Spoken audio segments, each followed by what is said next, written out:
Hi friends, நம்ம இன்றைக்கி சப்பாத்தி மிச்சமாகிட்டுனா அதை வச்சு என்ன பண்ணலான்னு பார்க்கலாம். சப்பாத்தியை வேஸ்ட் பண்ணாமல் இந்த மாதிரி நீட்டமாக கட் பண்ணி எடுத்துக்கோங்க. சப்பாத்தியை நல்லா சுருட்டிட்டு கட் பண்ணி எடுத்தால் இந்த மாதிரி வந்துடும். நீளமாக கட் பண்ணி வச்சுக்கோங்க. இப்போது ஒரு பெரிய சைஸ் வெங்காயம் எடுத்து கட் பண்ணியிருக்கோம்.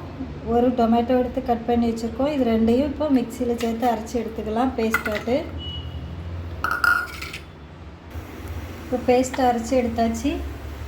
இப்போ ஒரு கடாயை அடுப்பில் வச்சுருக்கோம். அதில் கொஞ்சமாக ஆயில் விட்டுக்கலாம். இப்போ நம்ம அரைச்சி வச்சுருக்க பேஸ்ட்டை அதில் சேர்த்துக்கலாம். இப்போ இது கூட கொஞ்சமாக இஞ்சி பூண்டு பேஸ்ட் சேர்த்துக்கலாம். இப்போ இதுக்கு மசாலா சேர்த்துக்கலாம். கொஞ்சமாக மஞ்சள் தூள், காரத்துக்கு தேவையான அளவு மிளகாய் தூள்,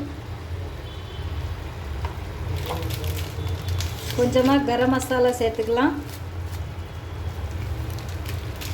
இப்போ இதுக்கு தேவையான அளவு உப்பு சேர்த்துக்கோங்க. சப்பாத்தியில் உப்பு போட்டிருப்போம், அதனால் கொஞ்சமாக பார்த்து சேர்த்துக்கோங்க. மசாலாவோட பச்சை ஸ்மெல்லாம் போகட்டும்.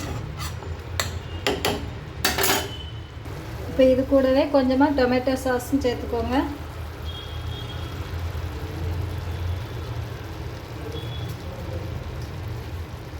ஒரு 2 நிமிஷம் நல்லா வதங்கட்டும்.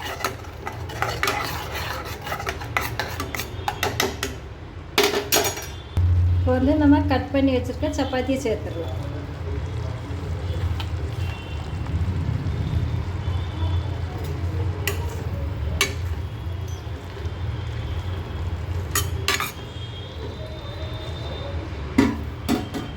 அவ்வளோதான், ரெடி ஆகிடுச்சு. கடைசியாக கொஞ்சமாக கொத்தமல்லி இலை தூவி அரைக்கிற வேண்டியதான்.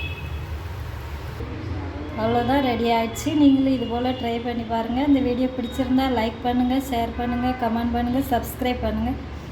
மறக்காமல் பக்கத்தில் உள்ள பெல் பட்டனை கிளிக் பண்ணுங்கள். தேங்க்யூ.